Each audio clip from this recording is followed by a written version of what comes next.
इस प्रसंग को सुनने के बाद आपकी समस्याओं का हल ना हो जाए तो फिर कहना। बड़ा अद्भुत प्रसंग है, ध्यान से सुनिएगा, पूरा सुनिएगा। हरे कृष्ण दोस्तों, मैं हूं अनुज शर्मा। एक बार एक भिक्षु था, ट्रेन में भीख मांगता था।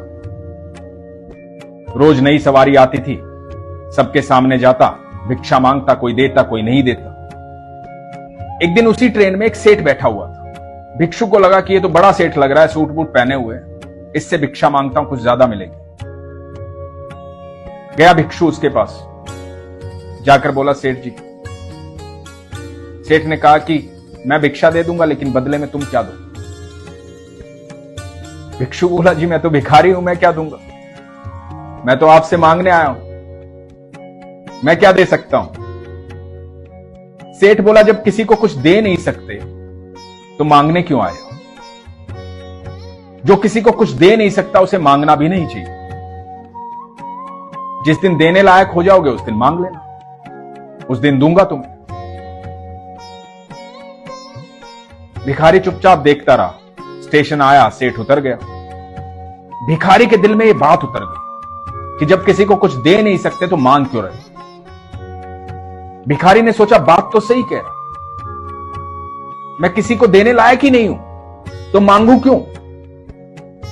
कुछ देने लायक होना चाहिए मैं। भिखारी ने सोचा, जब तक किसी को कुछ दूंगा नहीं तब तक मांगूंगा नहीं। और सोचता रहा, क्या दूं क्या दूं, कुछ दिमाग में नहीं आया। सुबह स्टेशन पहुंचा, मन में यही चल रहा था, जब तक दूंगा नहीं मांगूंगा नहीं। तो देखा कि स्टेशन के पास बहुत सारे पौधे हैं जिन पर सुंदर सुंदर फूल लगे हुए हैं। भिखारी ने बहुत सारे फूल इकट्ठे किए, ट्रेन में चढ़ा, लोगों के पास पहुंचा, भिक्षा मांगने लगा। सबको फूल देता, भिक्षा लेता। भिक्षा देने वाला भी खुश होता, मुस्कुराता और भिक्षा देता। भिखारी ने देखा कि मैं लोगों को फूल देता हूं और लोग मुझे भिक्षा ज्यादा दे रहे हैं, लोग मुस्कुरा भी रहे हैं, खुश भी हो रहे हैं। ये तो उस सेठ ने सही बात कही थी, लेने के लिए देना पड़ता है। बड़ी अद्भुत बात थी। तो ऐसे ही सिलसिला चल रहा था। एक दिन फिर ट्रेन में चढ़ा और उसने देखा कि वही सेठ बैठा हुआ है। सेठ के पास पहुंचा, कई दिनों से इंतजार कर रहा था कि सेठ आएगा तो उसको बोलूंगा। पहुंचा सेठ के पास, सेठ को बोला कि आज मेरे पास देने के लिए है, ये लीजिए फूल और मुझे भिक्षा दीजिए। सेठ ने मुस्कुराते हुए उसे कुछ पैसे दे दिए और सेठ ने कहा कि वाह, बहुत अच्छा काम किया तुमने, अब तुम भिखारी नहीं रहे हो, व्यापारी बन गए हो। भिखारी फिर सेठ की तरफ देखता रह गया। सेठ का स्टेशन आया, चला गया। भिखारी ट्रेन से उतरा, आसमान की तरफ देखा, जोर जोर से चिल्लाने लगा कि मैं भिखारी नहीं हूं, व्यापारी हूं, भिखारी नहीं हूं, व्यापारी हूं, भिखारी नहीं हूं, व्यापारी हूं। आते जाते लोग देख रहे थे, हंस रहे थे कि पागल हो गया। भगवान को धन्यवाद कर रहा था कि भगवान, भिखारी नहीं हूं, व्यापारी हूं। 2 साल बाद स्टेशन पर 2 लोग खड़े थे, सूट बूट पहने हुए। पहले व्यक्ति ने दूसरे की तरफ देखा और कहा कि पहचाना? तो दूसरे व्यक्ति ने हाथ मिलाया और कहा कि हम शायद पहली बार मिल रहे हैं। तो पहले व्यक्ति ने कहा कि नहीं, हम तीसरी बार मिल रहे हैं। तो दूसरे व्यक्ति ने कहा कि हम पहले कब मिले हैं? तो पहले व्यक्ति ने कहा कि मैं ट्रेन में भिक्षा मांग रहा था और आपने मुझे सिखाया था कि जब तक देना नहीं जानते हो तब तक मांगना मत, पहले देना सीखो फिर मांगना। ये प्रकृति का नियम है। बीज बोओगे तभी पेड़ उगेगा, तब फल लगेंगे, तब आपको फल की प्राप्ति होगी। पहले देना सीखो। उसके बाद मैंने आपको फूल दिया, दूसरी बार मिला, आपने मुझे भिक्षा दी और आपने मुझे मेरा ज्ञान करवाया। आपने कहा कि मैं भिखारी नहीं, व्यापारी हूं। बस वो दिन था जहां मुझे ज्ञात हुआ कि ईश्वर ने मुझे इस धरती पर भेजा क्यों। उससे पहले मैं अपने आप को भिखारी ही समझता था, मुझे मेरा ज्ञान नहीं था। आपने मुझे वो ज्ञान दिया।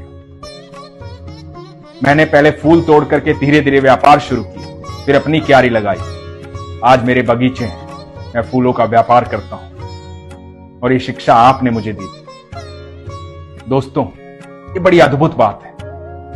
भगवान आपको संदेशे भेजते हैं किसी न किसी के जरिए। आपको संदेशे समझ में आने चाहिए।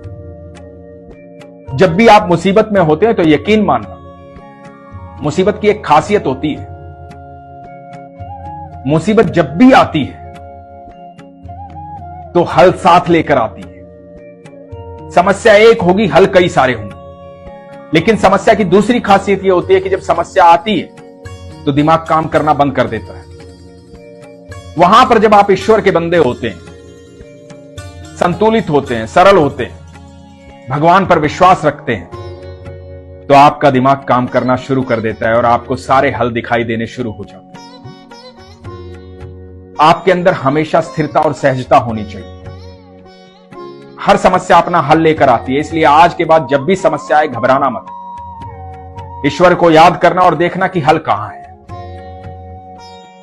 दूसरी बात जो उस व्यक्ति ने कहा था, हमेशा देने की नियत रखो। जब आपकी देने की नियत होगी तो आपको खुद ब खुद प्राप्त होना शुरू हो जाएगा।